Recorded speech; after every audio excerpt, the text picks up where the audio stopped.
Just moments ago, President Trump announced a 10-day ceasefire between Israel and Lebanon, which is where the terrorist group Hezbollah is located. Those strikes are part of the larger war with Iran, which is currently in a bit of a stalemate. Defense Secretary Pete Hegseth warning Iran today the U.S. military is ready to restart combat operations should Tehran not agree to a deal.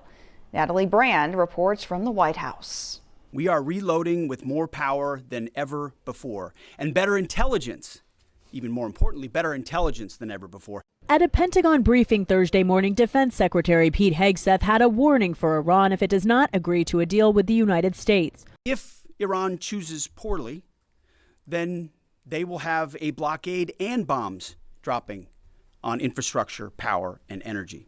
Chairman of the Joint Chiefs of Staff Dan Kane said the U.S. military has expanded its blockade in the Strait of Hormuz to pursue any vessel, even in international waters, that attempts to provide support to Iran. This blockade applies to all ships, regardless of nationality, heading into or from Iranian ports. The comments come as Pakistani officials continue efforts to arrange another round of U.S.-Iran talks ahead of the ceasefire expiring next Tuesday. Pakistan has been and will continue to play its role to facilitate engagement and dialogue between the two countries. Iranian officials are emphasizing that an agreement to end Israel's war on Hezbollah in Lebanon is important to the larger ceasefire with the U.S. President Trump announced on social media he spoke to Lebanon's president and Israeli Prime Minister Benjamin Netanyahu Thursday and said that the two leaders have agreed to a 10-day ceasefire expected to start later today.